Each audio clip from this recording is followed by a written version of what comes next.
Well, our hearts have Bueno, nuestros corazones han sido exaltados, levantados al trono de la gracia, ¿no es cierto? Conforme hemos unido nuestras voces al adorar al Señor, ha sido una exploración, una experiencia confortante para mi corazón conforme adoramos al Señor los domingos en himnos de alabanza. No creo que haya un lugar en el mundo que tiene este grupo en particular de hombres que se congrega en una conferencia en una ocasión. Conforme han venido de 70 países diferentes de todo el mundo, al haber venido de los diferentes continentes y de todos los Estados Unidos al congregarnos aquí, con una intención, en un mismo sentir, en un lugar, en un espíritu, con una mente, nos hemos entregado a la adoración de Dios y al ministerio de su palabra.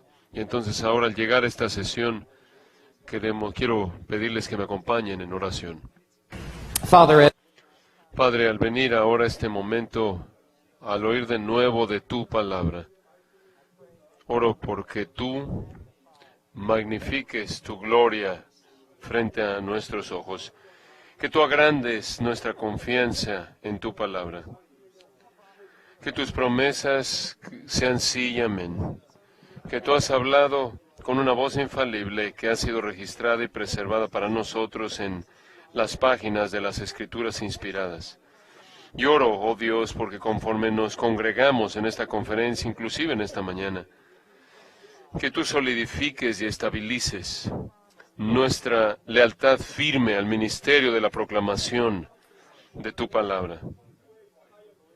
Creemos que lo que el salmista ha dicho, que tú has exaltado, has engrandecido tu nombre y tu palabra sobre todas las cosas, al nivel de tu trono en los cielos, y que tú has prometido honrar al hombre y honrar al ministerio que honrará tu palabra.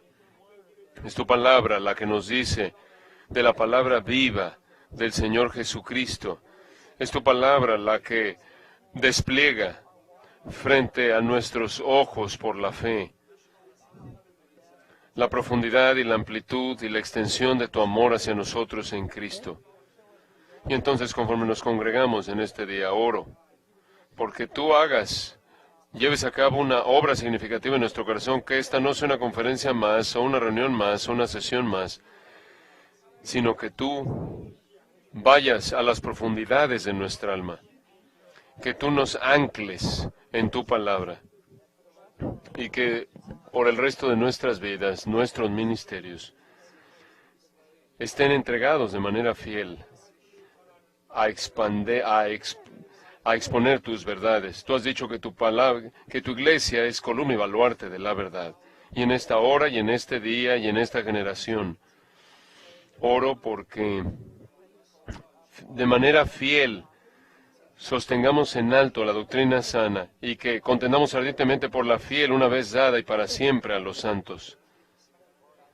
Oh, Señor, oro porque tú vengas a nuestro lado, al lado de cada hombre el día de hoy, y que tú lo fortalezcas y lo alientes, que tú abras las ventanas del cielo y derrames tu gracia sobre cada persona que está congregada aquí hoy. Recordamos las palabras de nuestro Señor: apartados de mí, nada podéis hacer.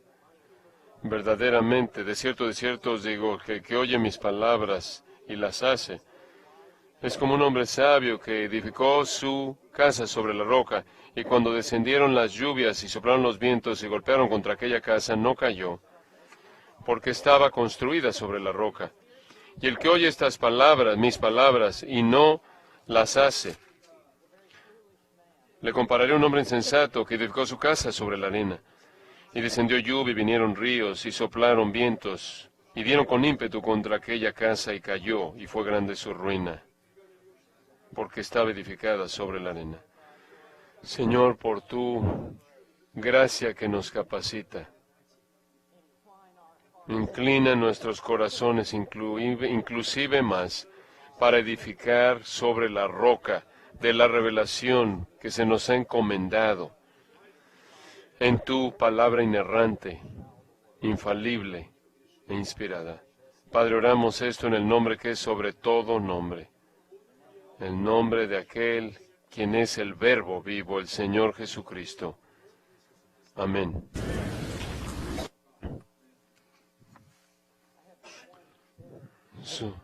Solo tengo algo aquí que no he terminado de ayer. Muchos de ustedes, si no es que la mayoría de ustedes, estuvieron en mi sesión, conforme hablé de William Tyndale, y no les dije algo que es muy importante. Tengo aquí esta Biblia de Tyndale. Creemos que es de 1534. Esta es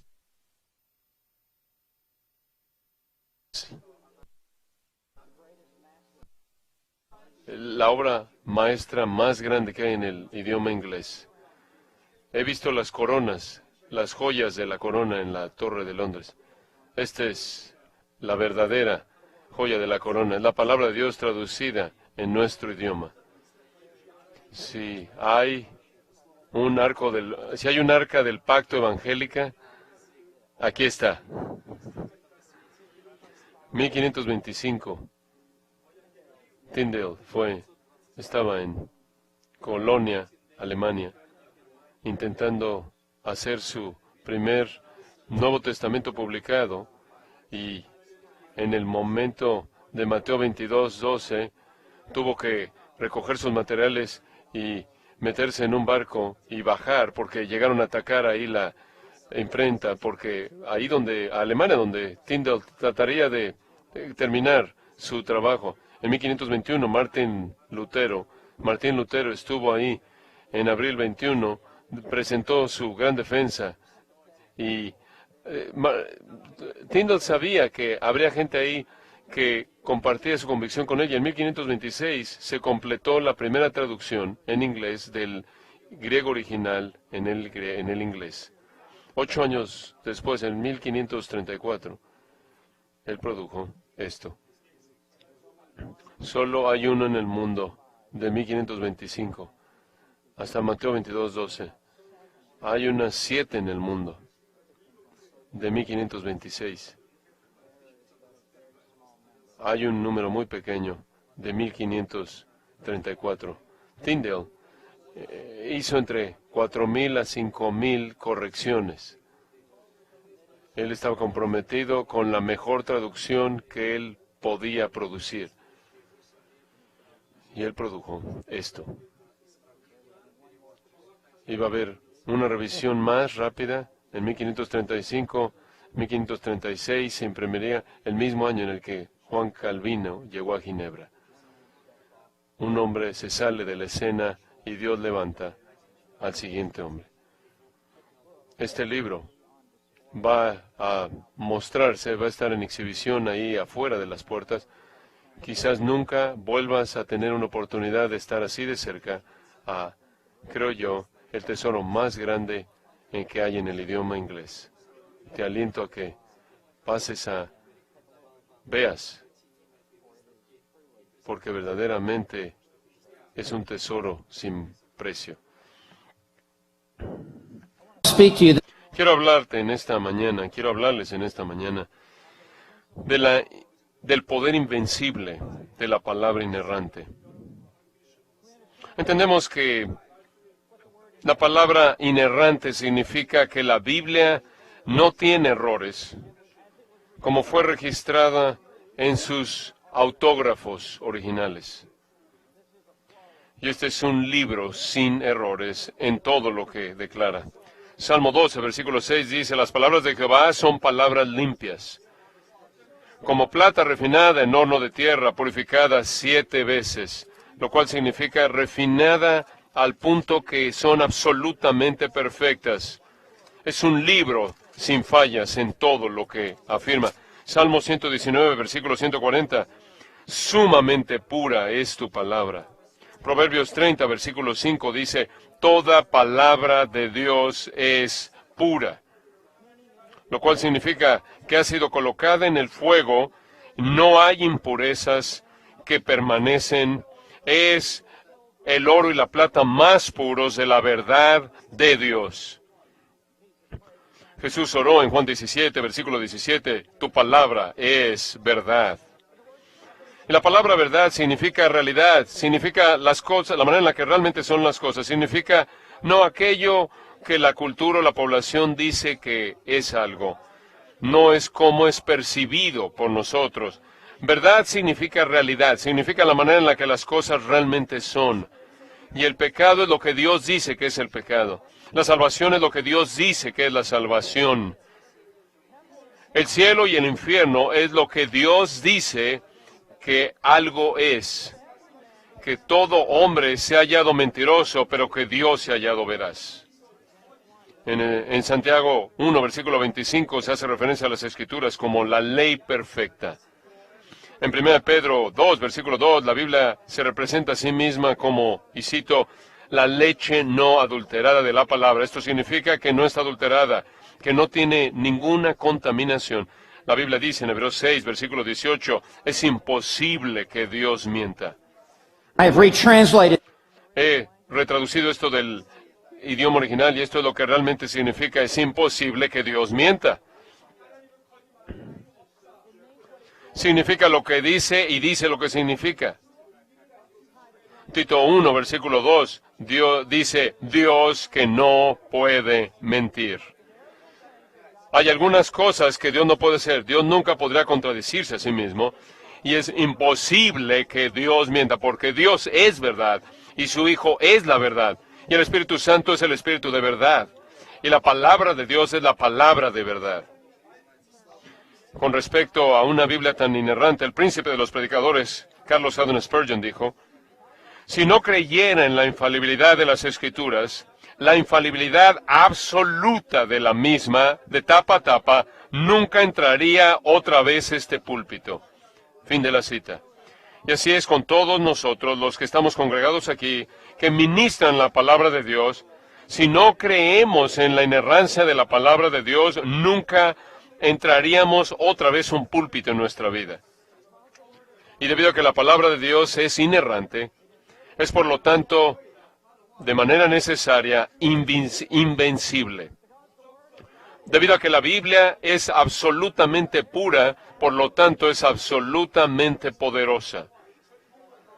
Debido a que la Biblia es lo que dice ser, puede hacer lo que dice hacer. La palabra invencible significa incapaz de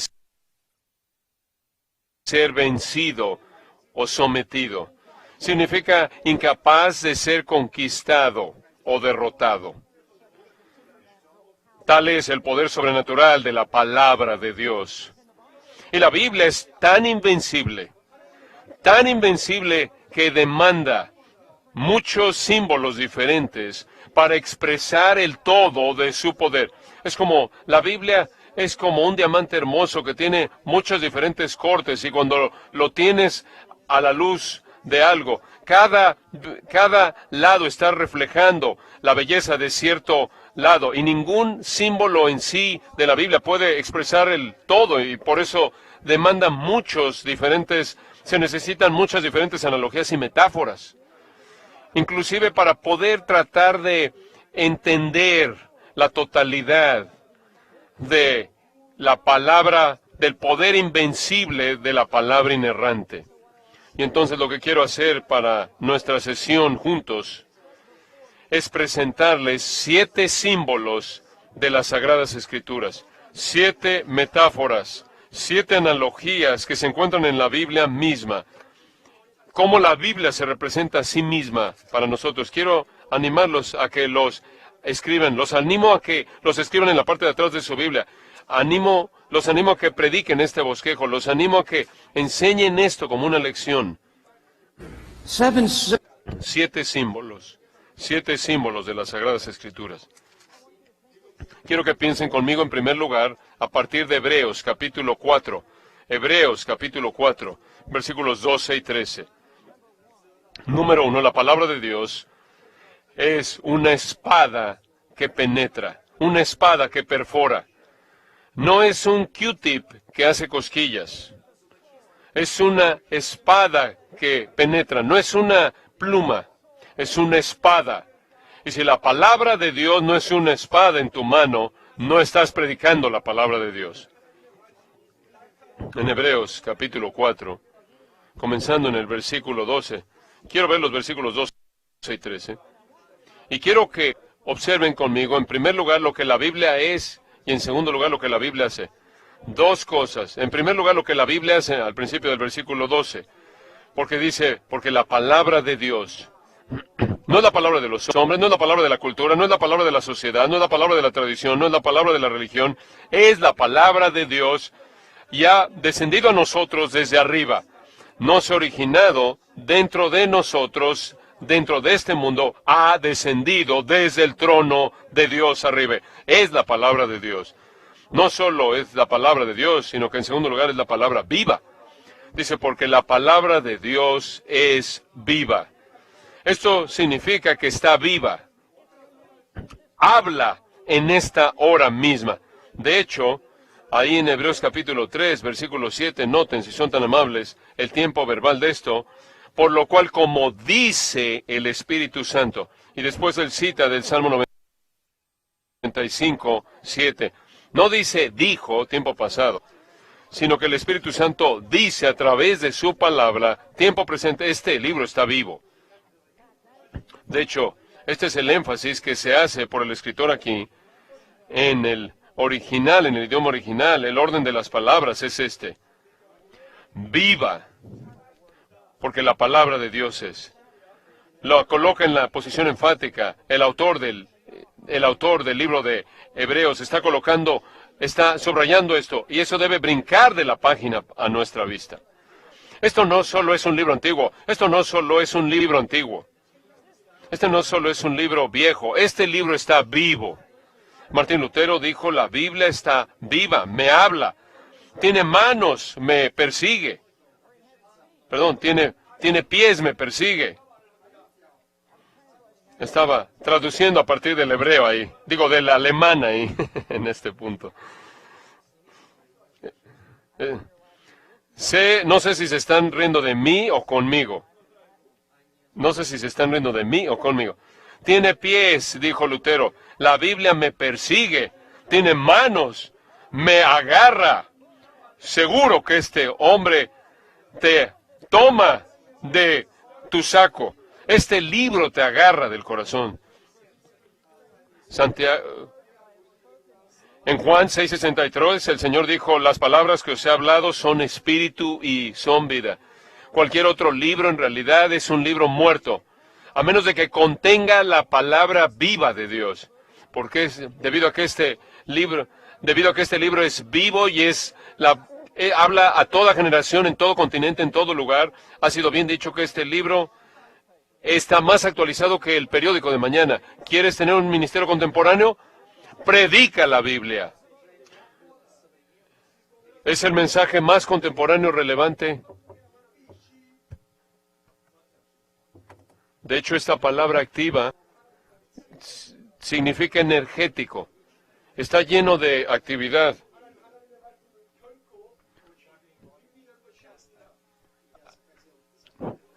Perdón, mi hermano.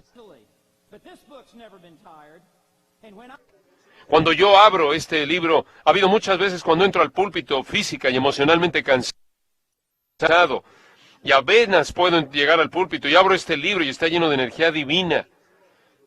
Y este libro nunca está cansado, nunca le falta vida.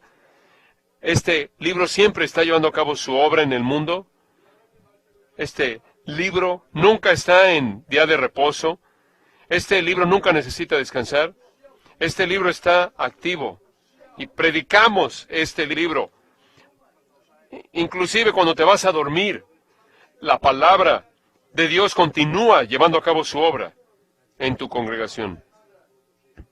Y dice la palabra que es viva y eficaz. Es eficaz y por eso hace eso. Y es más cortante que toda espada de dos filos. Es el arma más filosa en cualquier arsenal en el mundo. El escalpelo de ningún cirujano puede compararse con el poder cortante. Es más cortante que toda espada de dos filos. En otras palabras, no hay un lado plano, sin filo, corta de los dos lados. No hay un libro plano en el canon. No hay un capítulo sin filo.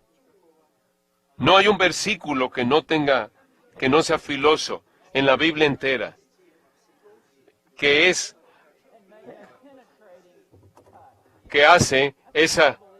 Eso es lo que la Biblia es. Y nunca debes ir al púlpito en el que estoy. Nunca puedes ir al púlpito sin ella. Observa, eso es lo que es, observa lo que hace. En primer lugar, penetra. Lo pueden ver a la mitad del versículo 12. Penetra hasta partir el alma y el espíritu. Este libro está tan afilado que penetra más allá de las fachadas de los hombres y mujeres. Va más allá de las excusas que presentan. Llega a las profundidades del corazón. Corta hasta la médula de la persona interna y llega al fondo de la vida de uno. Cualquier otro mensaje humano es superficial, simplemente se queda en la superficie, masajea el ego, puede masajear la parte de afuera, pero este libro penetra hasta las profundidades de una persona misma, va más allá de la superficie. No corta meramente lo de afuera, sino que penetra hasta los órganos vitales, hasta el corazón. Y noten en segundo lugar, no solo penetra, sino que juzga. Y puede juzgar. Ahí está la suficiencia de las Escrituras. Es más que capaz. Es capaz. Puede. Y discierne. Críticos significa criticar, una crítica. Las Escrituras pueden criticar de manera perfecta el corazón humano. Puede juzgar al alma y emitir el veredicto divino.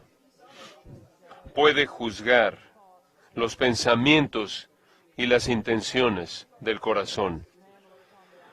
El hombre mira lo que está delante de sus ojos, pero Dios ve el corazón. And it is the ministry Y el ministerio de esta espada filosa de doble filo consiste en penetrar y juzgar lo que nadie más puede ver, lo que tú solo sabes de ti mismo, ni siquiera lo que ha sido dado a conocer por ti, por la palabra. Entra a tal profundidad, hasta lo más profundo de tu alma y las profundidades de tu espíritu, que puede juzgar los pensamientos. Esos pensamientos secretos e intenciones, los deseos internos, las ambiciones personales, los motivos, las actitudes más profundas. Puede juzgar los pensamientos e intenciones del corazón. Así de filosa es la palabra de Dios. Y observen el versículo 13, observen la primera palabra del versículo 13, y, lo cual significa es que lo que se encuentra en el versículo 13 continúa con la misma idea del versículo 12, conecta al versículo 12 y 13, y no hay cosa creada. Nadie en tu congregación, nadie en tu ministerio, nadie en tu casa, nadie que esté sentado bajo la espada de doble filo, no hay criatura, no hay cosa creada que no se manifiesta en su presencia. El Dios que es omnisciente, conoce todas las cosas y ve los pensamientos internos. No hay cosa creada que no se manifiesta, que se esconda de su presencia. Antes bien, todas las cosas están desnudas, y en este contexto lo que esto está diciendo es que Dios ve el corazón interno mucho antes de que la palabra que penetra corte al alma para cortar las capas del corazón del hombre conforme la palabra es ministrada. Somos capacitados. Se nos da la capacidad de vernos a nosotros mismos como Dios nos ve. Podemos ver algo de lo que Dios ve cuando Dios ve las profundidades de nuestros corazones. No hay cosa creada que no se manifieste en su presencia. Antes bien, todas las cosas, por favor noten, todas las cosas, pensamientos, deseos, motivos, actitudes, todas las cosas están desnudas. Debido al ministerio de la palabra de Dios, exhibe todo. Y esta palabra desnudas, para desnudas, es una palabra griega, gimnos, de la cual derivamos la palabra en español gimnasio o gimnasia. Y cuando ibas a un gimnasio en el primer siglo, te desnudabas para poder hacer ejercicio y correr y demás, de tal manera que no había restricciones, nada de ropa que te contuviera de la extensión plena de todos los miembros corporales para que verdaderamente pudieras hacer ejercicio. Esta palabra dice que es la palabra de Dios la que nos desnuda y nos desnuda ante un Dios santo. Y podemos vernos a nosotros mismos por primera vez como Dios nos ve. Esta palabra quita todas las pretensiones, todas las excusas, todas las hojas de higuera y deja el alma humana desnuda ante Dios. Y observen las siguientes palabras, y abiertas.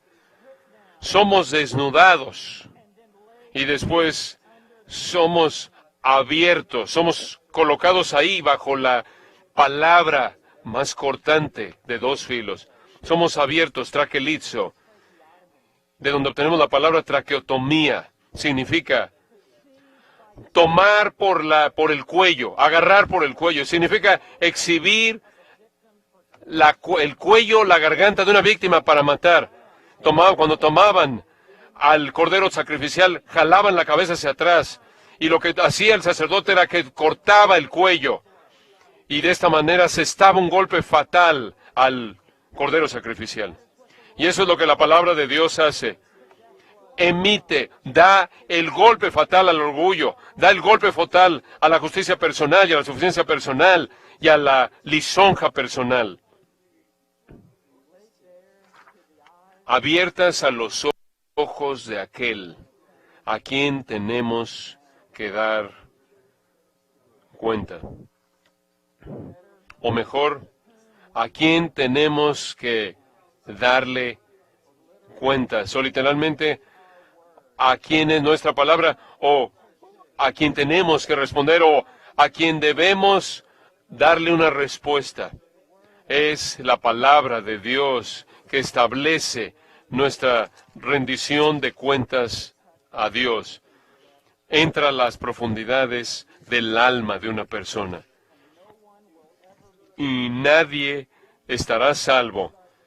Y nadie será salvo fuera de esa convicción que exhibe el alma delante de Dios, para dejar a uno en un sentido de convicción de pecado y en una necesidad desesperada de un Salvador y de su gracia, que puede llevar a cabo una cirugía de corazón abierto y dar un corazón nuevo. Esto es lo que sucedió en el día de Pentecostés, cuando Pedro desenfundó la espada de doble filo y la usó en Hechos 2:37. Dice, cuando oyeron esto, después de que Pedro había dicho, escuchen, ustedes hombres de Galilea, escúchenme, esto es aquello que fue hablado por el profeta Joel. Y él cita Joel 2, versículos 28 al 32. Y después pasa al Salmo 16, versículos 8 al 11. Y después pasa al Salmo 134. Y de regreso al Salmo 16, 8 al 11. Y después, para el crescendo, él llega al Salmo 110, versículo 1. Escritura, escritura, escritura, escritura. Dando estos golpes, metiéndolo a los corazones de estos hombres. Y cuando oyeron eso, dice esto, se compungieron, catenuso. Fueron profundamente apuñalados hasta el corazón. La palabra significa apuñalar como con un cuchillo. Caballeros, nos llamo, conforme ministramos la palabra de Dios, a que tomemos la espada que es más cortante que dos filos. Es el arma invencible del ministro. Nunca entres al púlpito desarmado. Desenfunda la espada, usa la espada del Espíritu.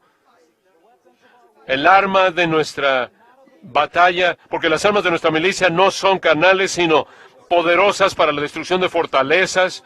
Derriba, quita cualquier otro, haz a un lado cualquier otro Haz a un lado cualquier otro cuchillo o tenedor de cuchillo, haz a un lado cualquier otro utensilio diseñado por el hombre y toma la espada del Espíritu, la cual es la palabra de Dios. Este es número 1.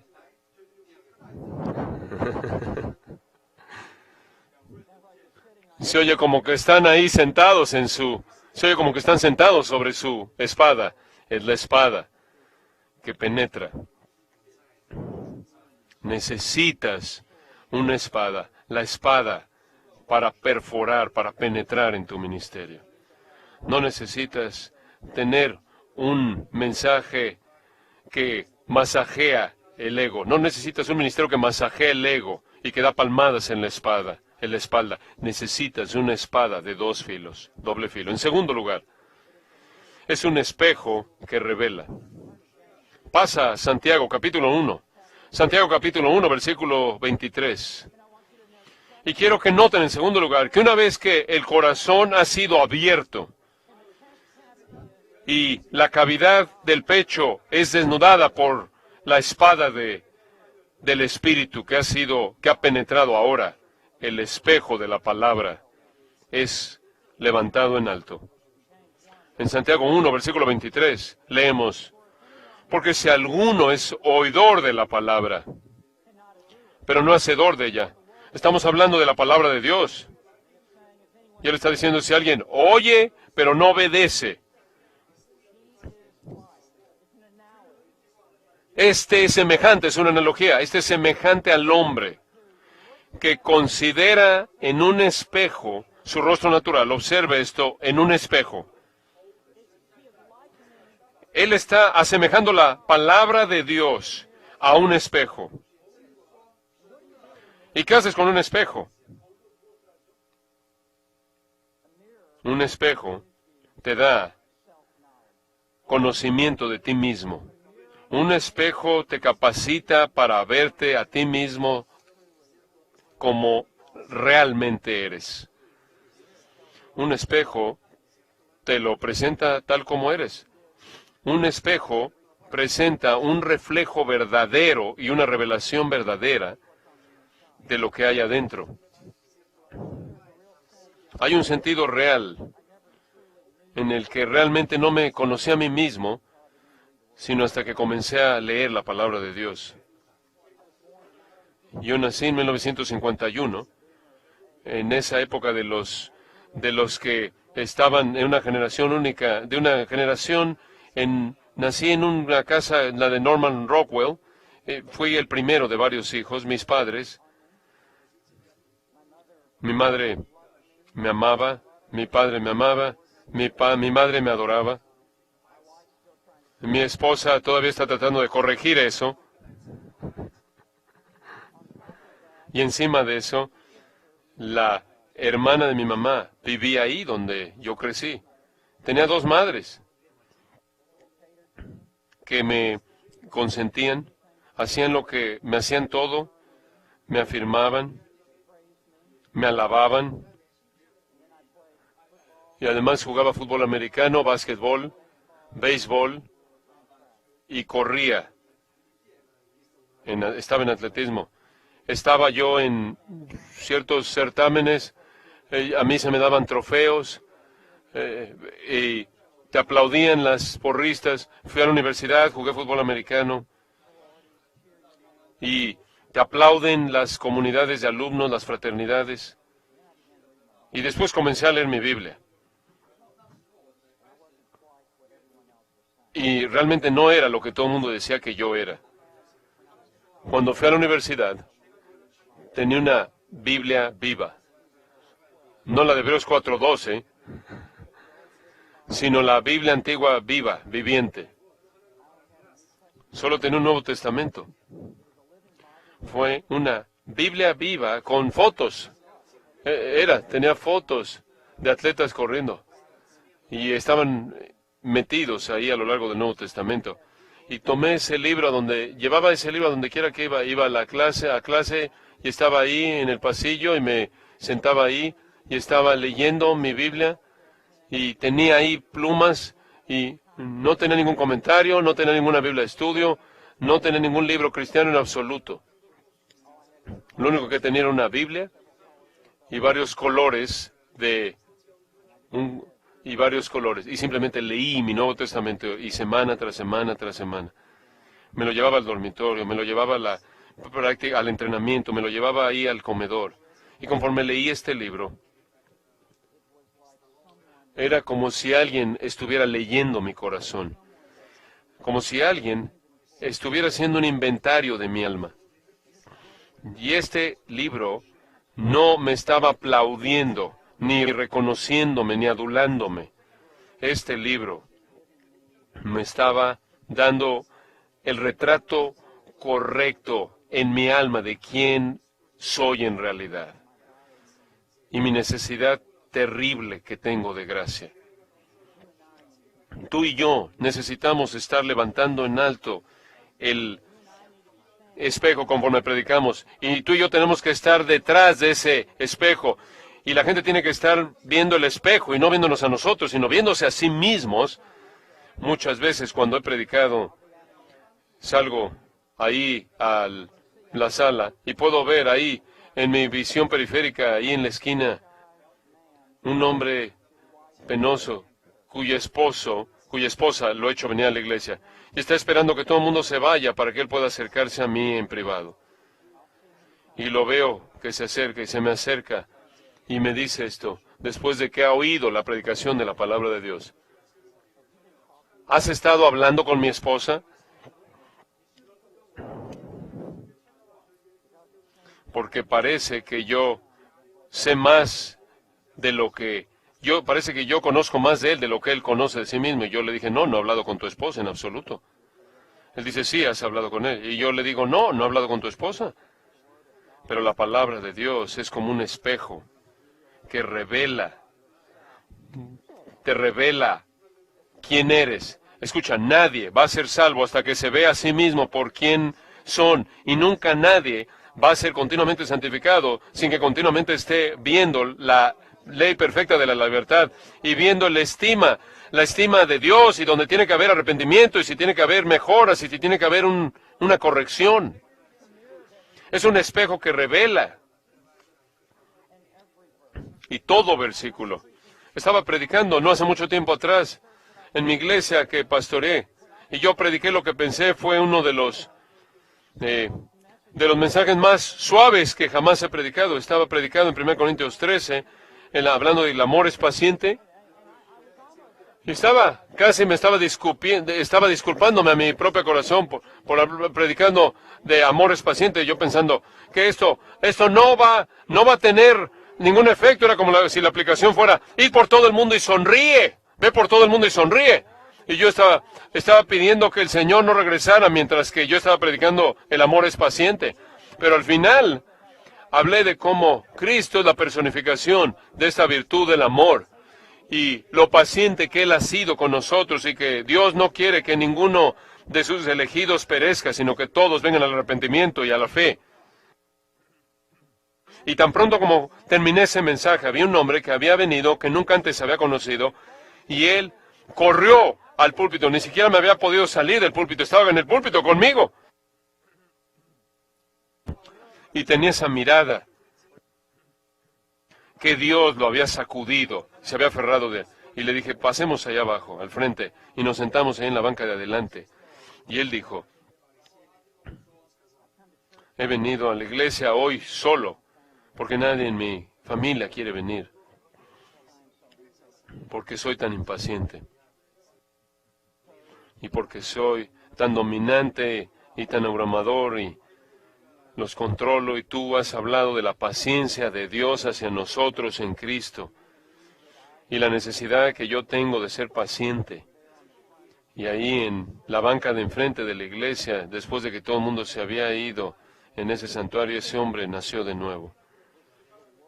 Fue la palabra lo que se reveló a sí mismo y le reveló quién era. Y escucha, puedes hablar de la cultura y de la sociedad, y reseñas de libros, y citar poemas, y hablar de programas de televisión y de películas, y en la mayoría de los casos tiene el efecto opuesto. Pero cuando tú colocas en alto el espejo para que la gente se vea a sí mismo y ve su necesidad apremiante de gracia, vienen a Cristo. En tercer lugar, no solo la palabra es una espada y un espejo, sino que en tercer lugar es una semilla. Quiero que vayan a 1 de Pedro, capítulo 1, versículo 23. 1 de Pedro 1, versículo 23. Y quiero que vean que la palabra de Dios es una semilla que germina, es una semilla que regenera, es una semilla que reproduce. Pedro escribe en 1 Pedro 1, versículo 23, siendo renacidos. Detente ahí. El siendo renacido se refiere a todos los creyentes que han sido dispersados, que él menciona en el capítulo 1, versículo 1. Y él les dice a estos creyentes verdaderos, han sido renacidos. Es un pasivo perfecto participio, lo cual significa es que esto ya pasó en el pasado y fueron pasivos y alguien actuó sobre ellos. Esto es lo que llamamos la regeneración soberana. Esta es una regeneración monergista. Es Dios actuando sobre el alma espiritualmente muerta. Ustedes han renacido. El nuevo nacimiento es la vida de Dios en el alma del hombre. Es el alma espiritualmente muerta que ahora se ha vuelto la destinataria de la vida de Dios. Y una persona se convierte en una nueva criatura en Cristo, y las cosas pasadas, las cosas viejas pasaron, y aquí todas son hechas nuevas. Y has recibido una nueva vida en Cristo, totalmente diferente de cualquier cosa que has experimentado a este punto. De hecho, es vida eterna lo que ha venido a ti, al alma. Es la vida de la época venidera en el alma. El cielo viene a nosotros antes de que nosotros inclusive lleguemos al cielo. Y él dice, siendo renacidos. Y él presenta una afirmación negativa y después una afirmación positiva. Primero, la negación. Así es como no nacieron de nuevo. No de simiente corruptible. Simiente o semilla. Una simiente corruptible solo puede reproducir una vida que es semejante a la suya. Las semillas de manzana no producen naranjas. Las semillas de manzana producen árboles de naranja y el fruto de la manzana. Hay un principio fundamental en la vida. Lo que es de cierta naturaleza da lugar a algo que es de la misma naturaleza. Él dice, no renacieron de una simiente corruptible. La vida eterna no se lleva a cabo por una simiente corruptible que solo da vida temporal. No. Dice, sino. Y Martin Lloyd Jones dijo, gracias a Dios por los sinos en la Biblia. Sino de incorruptible, y añadiríamos la palabra simiente. Simiente, una semilla es algo maravilloso, contiene un embrión de una planta dentro de ella, lista para germinar y propagarse. Dentro de una semilla está la capacidad de reproducirse, es capaz de germinar. Y él dice que hemos renacido de semilla incorruptible. ¿Y qué es esta semilla? Él dice que es por la palabra de Dios que vive y permanece para siempre. Una vida sobrenatural solo viene de una semilla sobrenatural. La vida eterna solo viene de una semilla que es viva y permanece para siempre. Escucha, será más fácil crecer cedros al plantar canicas que alguien salve sin que se implante esta simiente imperecedera en la tierra preparada de sus corazones. Jesús habló de esto en Lucas 8, versículo 5. Él dijo, la semilla es la palabra de Dios. Y está viva. Esto es lo que Hebreos 4:12 dijo. Y permanece para siempre. Esto significa que nunca perece, nunca muere. Produce una vida que nunca perece, que nunca muere. Como dice en Juan 11, versículo 25, aunque mueran, vivirán para siempre. Es mediante esta palabra inerrante inspirada de Dios que viene este nuevo nacimiento. Esta es la verdad de tu ministerio. Tú siembras, tú cosechas lo que siembras. Tú cosechas más de lo que siembras. Tú cosechas más tarde de cuando siembras. Y si tú siembras un mensaje bajo, vas a cosechar una iglesia baja. Y si tú siembras humanismo secular y psicología popular y tendencias mundanas y tradiciones religiosas y liderazgo corporativo e ideologías culturales y pensamientos filosóficos y experiencias personales y comentarios políticos, vas a cosechar una iglesia no convertida. Pero si tú siembras la simiente que vive y permanece para siempre bajo los auspicios de la palabra de Dios, el único que puede hacerla germinar, tendrás a la iglesia regenerada. Spurgeon dijo: prefiero hablar 5 palabras de este libro que 50,000 palabras de los filósofos. Si queremos avivamientos, debemos avivar nuestra reverencia hacia la palabra de Dios. Si queremos conversiones, Spurgeon dijo, debemos meter más de la palabra de Dios en nuestros sermones. ¿Oyeron eso? Menos de ti, más de Dios. En cuarto lugar, la palabra de Dios es leche que nutre. Mientras que estás en Primera de Pedro, mientras que estamos ahí en el vecindario, vamos al capítulo 2, versículos 2 y 3. Y una vez que uno ha sido soberanamente regenerado por el Espíritu Santo de Dios, haciendo que la semilla de la palabra germine y dé vida, dice en el versículo 2 de 1 Pedro 2, él habla de la leche, del crecimiento espiritual de alguien que ha nacido de nuevo. Y él hace otra analogía. Y él dice, como niños recién nacidos, todos los creyentes siempre deben ser como niños recién nacidos. Nunca debes dejar de ser como un niño recién nacido. Nunca avanzas al lugar en el que tienes madurez espiritual, en el que alguien en tu ministerio, ni tú que sirve, debe estar más allá de ser como un niño recién nacido. Siempre debes estar deseando la palabra de Dios como un recién nacido desea la leche. Por eso dice, desead. Dice, clamen, anhelen, que tengan un deseo intenso, que tengas una sed dominante singular. Como niños, desead, como niños recién nacidos, la leche espiritual no adulterada. Ahí está la inerrancia de las Escrituras, la leche no adulterada o pura. Es la fuente primordial de nutrición. La leche los bebés pueden digerir la leche. Antes de que puedan digerir otro tipo de alimento, la leche contiene anticuerpos que proveen protección de las enfermedades. La leche contiene nutrientes que producen el crecimiento. Conforme ministramos la palabra de Dios, debemos estar alimentándole a nuestra congregación. La leche de la palabra es una dinámica, es un crecimiento, es un estimulante de crecimiento espiritual dinámico. El desarrollo espiritual de nadie va a poderse llevar a cabo si no ingieren la palabra de Dios. Nadie va a vivir al mismo nivel del nivel de ingestión de la palabra de Dios, pero nadie va a ir más allá de la medida de la palabra de Dios que se está derramando en nosotros como la leche. Y nos da la razón, ¿por qué? En el versículo 3, en el versículo 2, ¿para qué? Una afirmación, declaración de propósito, ¿para qué? Por ella. Y el por aquí es por el medio de la palabra de Dios. Este es el medio ordinario de la gracia. Por ella, crezcáis, refiriéndose a todos aquellos que han nacido de nuevo, crezcáis, esto es que maduren, avancen, se desarrollen, incrementen su piedad.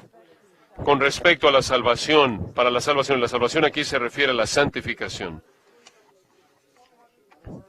La palabra tiene que ser ingerida y digerida y produce cuerpos espiritualmente fuertes y partes fuertes y un sistema de defensas fuerte que puede pelear, que puede defenderse contra las enfermedades espirituales. ¿Cómo? ¿Con qué limpiará el joven su camino? ¿Con qué limpiará el hombre de edad su camino? ¿Con qué limpiará la mujer de edad su camino? ¿Con qué limpiará el adolescente su camino? Con guardar tu palabra.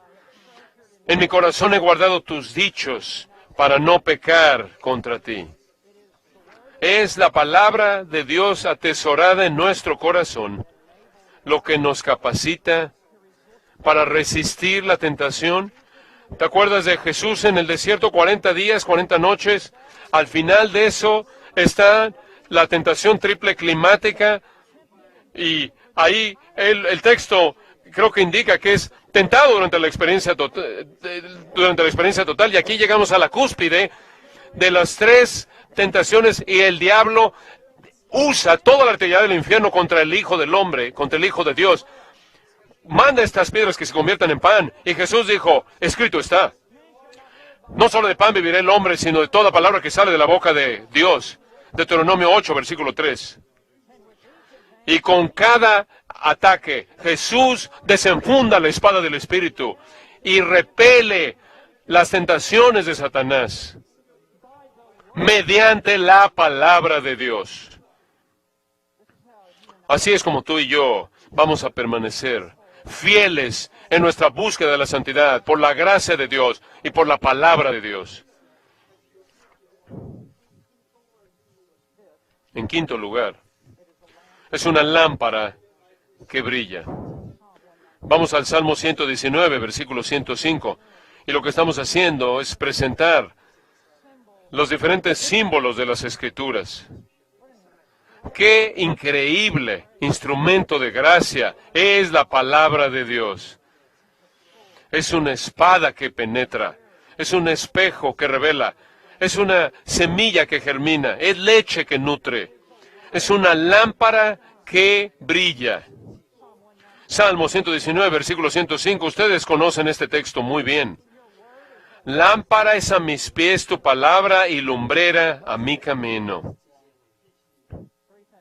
Tres cosas quiero decirles acerca de este versículo rápidamente. Número uno, vivimos en un mundo muy oscuro. Y se está volviendo más y más oscuro. Hay muchos peligros y muchas trampas que amenazan la seguridad de todos aquellos que viajan por el camino angosto que lleva la vida. Y muchos viajeros han sufrido el desastre camino a la gloria. Vivimos en un mundo oscuro y necesitamos luz para ver nuestro camino, ver por dónde caminamos y ver dónde están los hoyos, agujeros en el camino y los peligros que están ahí frente a nosotros. Y en segundo lugar, no solo vivimos en un mundo peligroso y oscuro, sino que la palabra de Dios es lámpara que nos da la luz necesaria para todos los viajeros que están caminando por ahí. Esta lámpara no es opción para algunos de nosotros, es una necesidad para cada uno de nosotros. Y la lámpara brilla con mayor fuerza en la hora más oscura de la noche. Y esta lámpara de la palabra de Dios nunca ha brillado con mayor fuerza que como está brillando en esta hora misma en la que tú y yo vivimos, conforme vivimos en esta generación pecaminosa y adúltera, conforme vivimos en una época en la que virtualmente no tienen precedentes, son sin precedentes en muchos niveles. Es la palabra de Dios que está brillando la luz frente a nuestro camino, está revelando el camino, y conforme estamos de pie ahí en los púlpitos, en salones de clases, conforme ministramos la palabra de Dios, debemos estar sosteniendo en alto la luz. Proverbios 6, versículo 23 dice, el mandamiento es luz. La enseñanza es luz. Debe ser alguien que lleve una antorcha en la mano. Salmo 19, versículo 8. El mandamiento de Jehová es puro, que alumbra los ojos. Segunda de Pedro 1, versículo 19. La palabra profética es más seguro, que brilla como antorcha en lugar oscuro.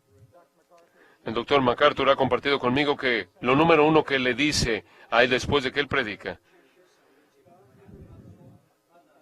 ¿qué crees que es?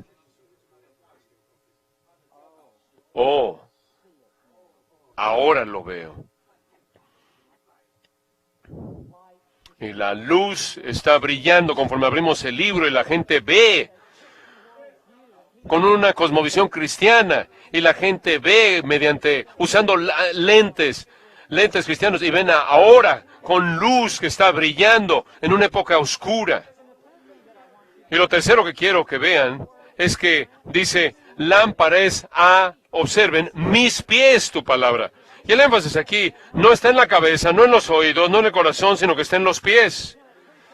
Y presupone que entra por la cabeza y viene a través del oído, los ojos, y presupone que esta luz está brillando en el corazón, pero no se detiene ahí, ¿verdad? Y no es real, sino hasta que afecta los pies. Y lo que aprendemos es lo que tenemos que vivir y practicarlo. Y dice, lámpara es a mis pies tu palabra. James Montgomery Boyce escribe, no sabemos cómo vivir nuestras vidas, pero la Biblia brilla en el camino frente a nosotros para exponer los caminos peligrosos y equivocados que podamos tomar y alumbra los correctos. Es la palabra inerrante lo que da guía infalible. Spurgeon dijo, todo en el servicio de los trenes depende de la precisión de las señales. Cuando estas señales están mal, la vida será sacrificada. En el camino al cielo necesitamos señales que no estén equivocadas, o las catástrofes serán mucho peores. Y solo hay una fuente que nos da señales infalibles y una guía inerrante. Y es la lámpara de la palabra de Dios que tenemos. Tu iglesia, tu púlpito, tu salón de clases, tu estudio, tiene que ser el lugar con mayor luz en tu ciudad. Tu ministerio tiene que estar brillando con mayor luz que 1000 soles que están en el cielo arriba, penetrando en la oscuridad. Número 6. La palabra de Dios es un fuego que consume. Pasa a Jeremías, capítulo 23, versículo 29. Jeremías 23, versículo 29, en donde leemos que la palabra de Dios es un instrumento poderoso como fuego que consume. En Jeremías 23, versículo 29, en esta sección que está tratando con los profetas falsos, Dios es el que está hablando. Jeremías es el secretario. Y Dios declara, y Jeremías registra esta pregunta de los labios de Dios. ¿No es mi palabra como fuego? Esa es una pregunta retórica. La respuesta a la cual es tan obvia que Dios ni siquiera va a responder a la pregunta. Porque si tienes 2 células cerebrales que están tocándose entre tus oídos, conoces la respuesta. Y es una forma poderosa de comunicación. No es esta una pregunta, esta es una afirmación. ¿No es mi palabra como fuego? Ahora, hay muchas cosas positivas. Fuego que consume y quema.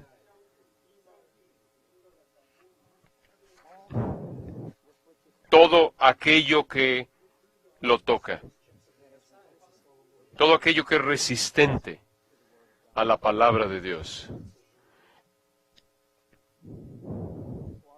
En este contexto más amplio, en este capítulo, fuego que consume y quema.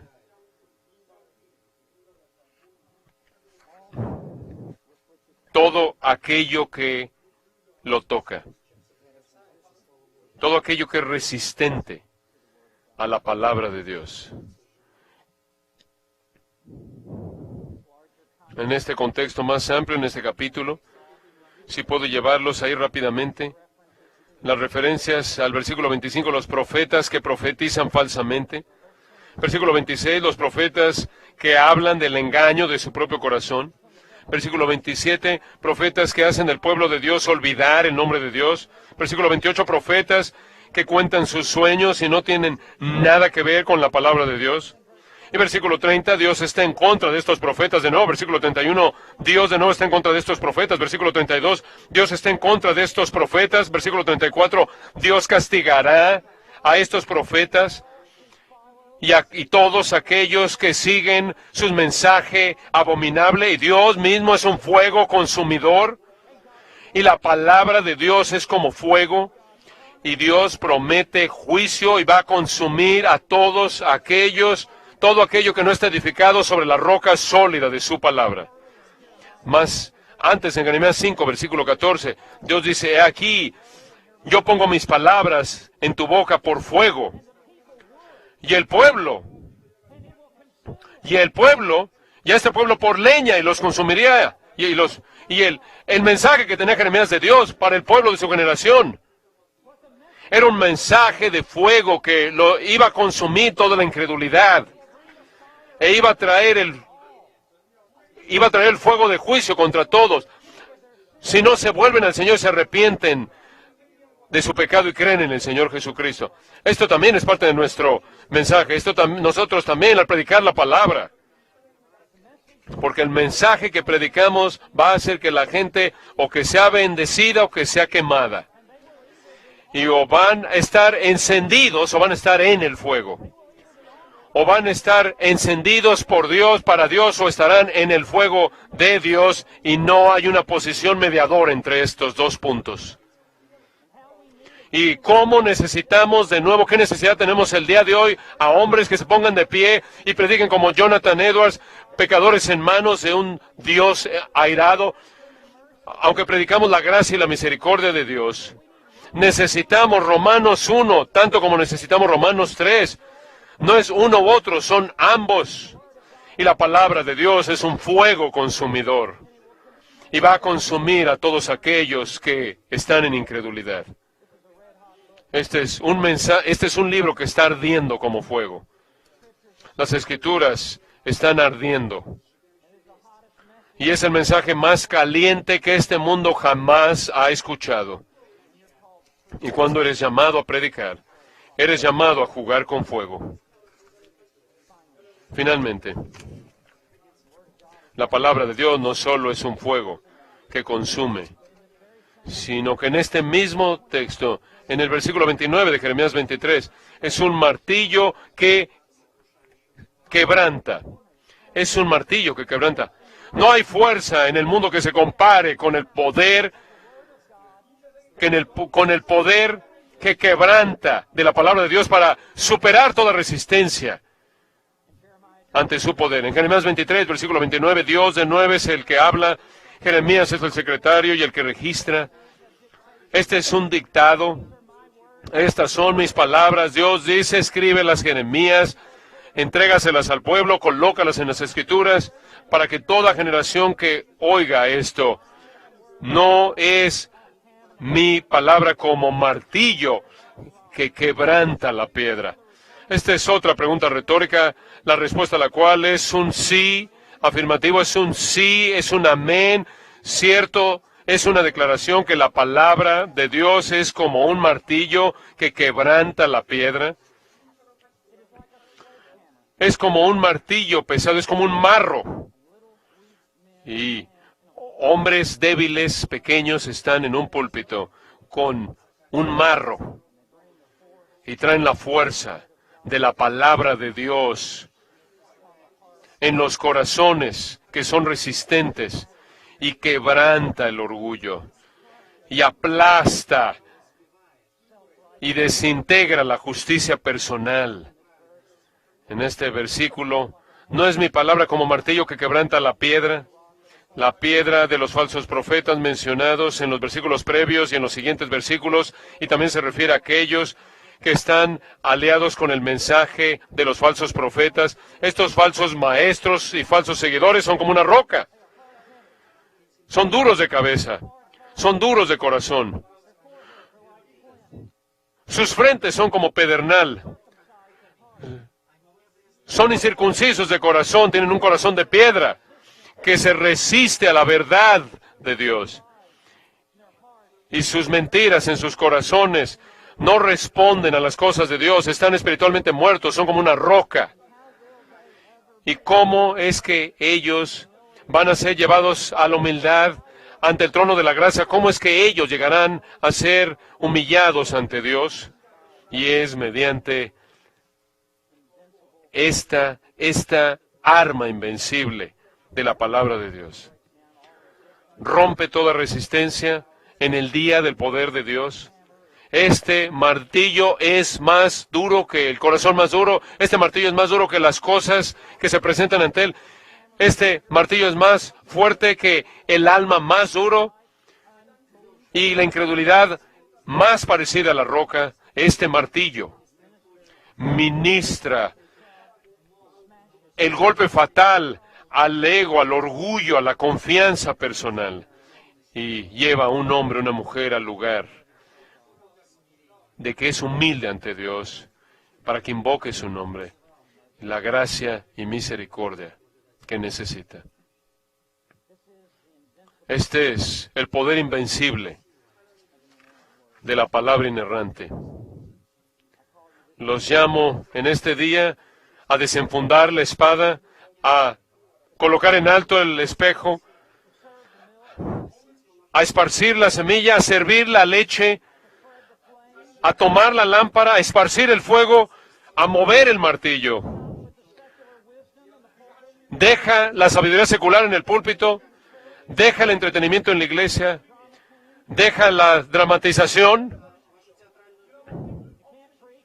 Si no puedes predicar, consíguete un equipo que actúe de drama.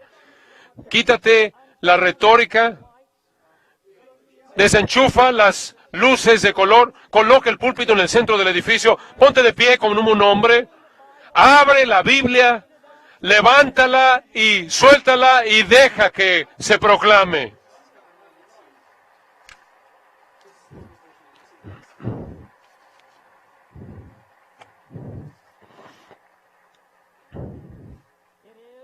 Es el poder invencible de la palabra inerrante. Oremos.